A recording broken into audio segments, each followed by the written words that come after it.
right, y'all. Woo. Hey, I am back. Hey, y'all. I am K Janae from K Pearl, and I am back. It's been a while, y'all. I am back. I have the funniest story, but I'm gonna get to that later because I hate when I watch YouTube videos and it takes too long for the person to get into what the name of the title was, right? So I promised myself when I come back to this YouTube channel, I'm gonna get to the pizzoint. So boom, let's talk about it. Come on in here, let's talk. First of all ladies know having problems with your baby daddy can be the most stressful thing to freaking deal with. I know about it, been there, done that. I have an adult daughter, went through that from the time she was 5 up into her adulthood, but it got better every time. So I'm just gonna list off a few things that dealing with your baby daddy looks like, right? So there's some girls out there that might be watching this and they got a friend who is having all types of different issues. You can listen, stay on in, we could talk. Maybe you don't have a baby daddy, but you got a boyfriend who has a baby mama, right? So you can get some info out of this as well. Okay, let's jump into it. First of all, the number one thing when you are dealing with your child's father, let's be a little bit more. I'm gonna treat it better than the BD, the baby daddy. I'm gonna say child's father. I'm gonna try to say child's father throughout the rest of the video, but I'm gonna go back and forth. So the number one thing that you want to keep your eye on is how you control your own emotions. It's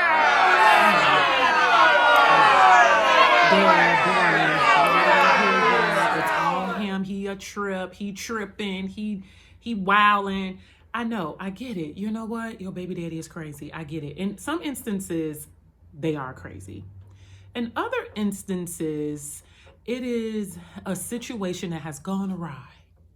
You have been beautiful, pregnant. Y'all were planning out your future together. He rubbed your belly every night, went to every doctor's appointment.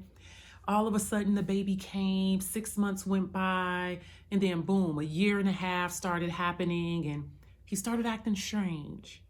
He wasn't answering his phone. He didn't want to get that job he promised that he was going to get. He didn't want to go back and get that certificate or go to college and finish his degree. And things are getting a little bit stressful. You're paying the bills still. You went back to work. You did your 4 to 6 weeks of maternity leave. And now you're back at work for 40 hours a week. And you're at home taking care of the baby and trying to make a house a home. All while not being married. Or maybe you were married and now you guys are separated and it's a divorce time. But the number one thing is you want to pay attention to how you react to yourself. You have to be kind to yourself. Sometimes what happens is you go through this breakup, you go through this hard time of all sorts of stuff. I mean, we can go down the line on things that I just mentioned a few of them actually. We can go down the line on things that annoy you about your baby daddy. Maybe you guys have split and you've come to a point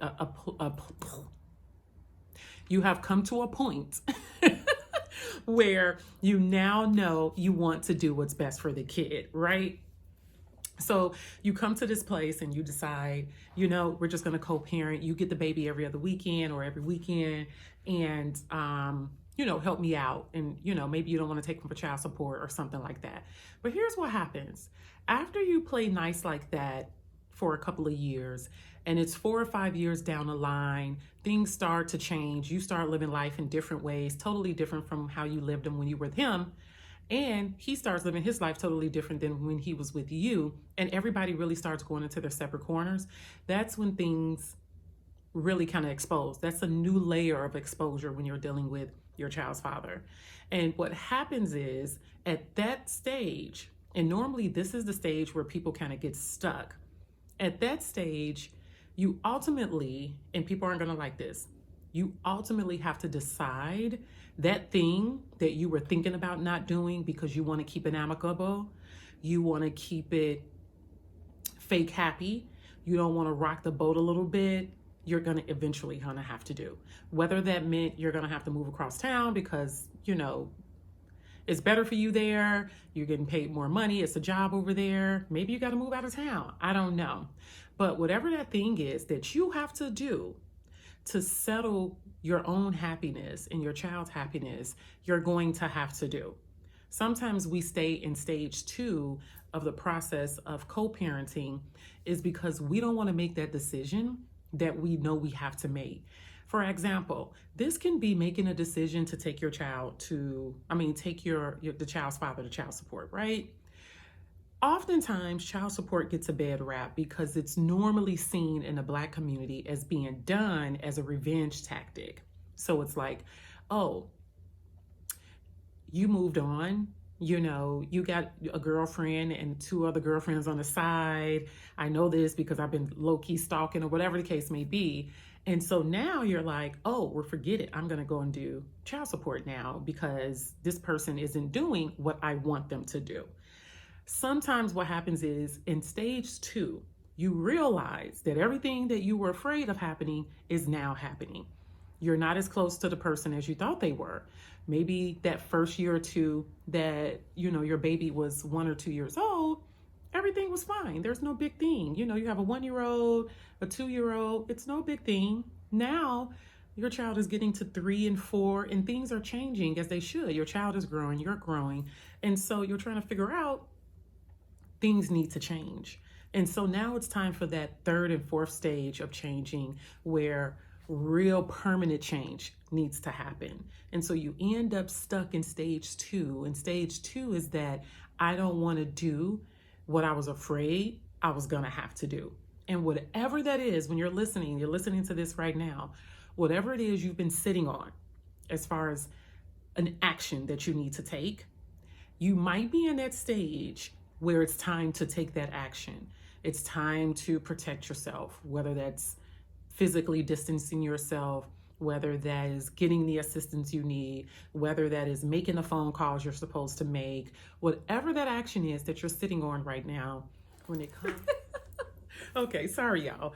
The camera, now I see when people are shooting, stupid stuff happens. So I have not, full disclosure, I have not done this in like 10 years. So I legit bought some sort of book that teaches you how to do YouTube videos and all of that stuff. And so I'm starting with my cell phone. So you guys like and share and then give me tips. If you are a YouTuber, give me some tips down below. So anyway, the camera ended up stopping. Now I'm back.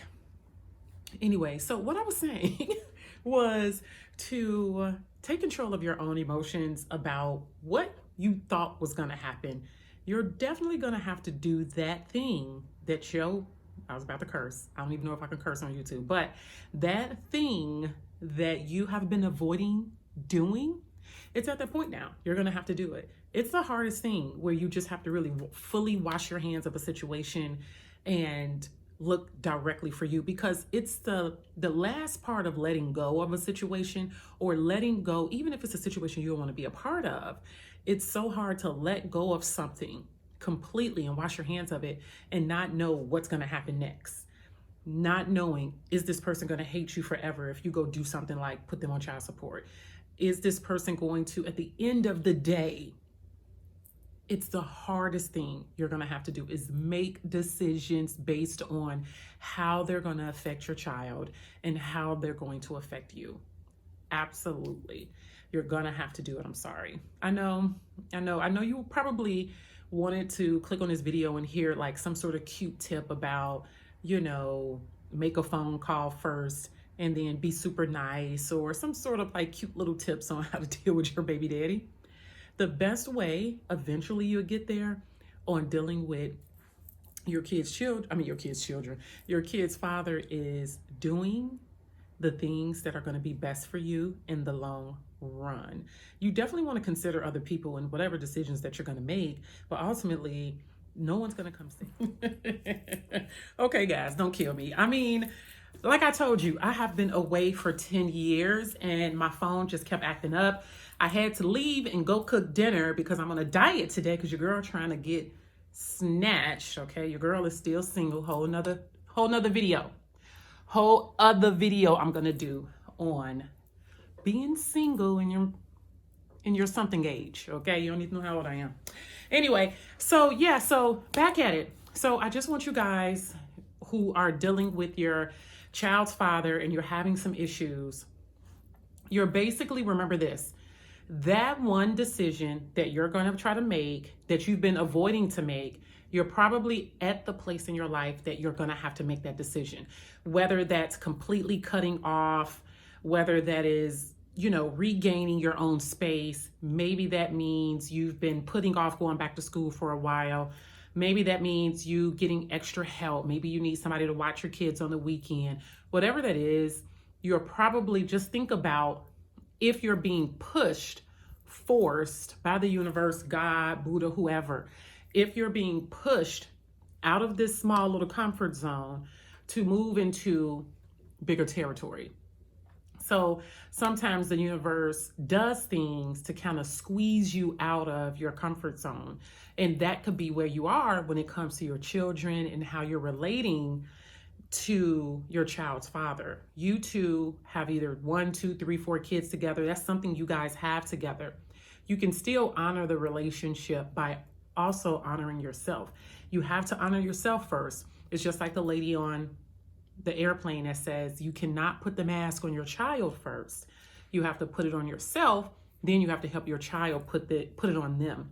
So unfortunately, taking care of your child does mean, it's kind of like an oxymoron, that you're going to have to take care of yourself first.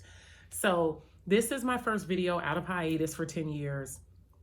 It's probably all over the place. If it is, I'm welcoming all type of comments, hate comments, love comments, whatever.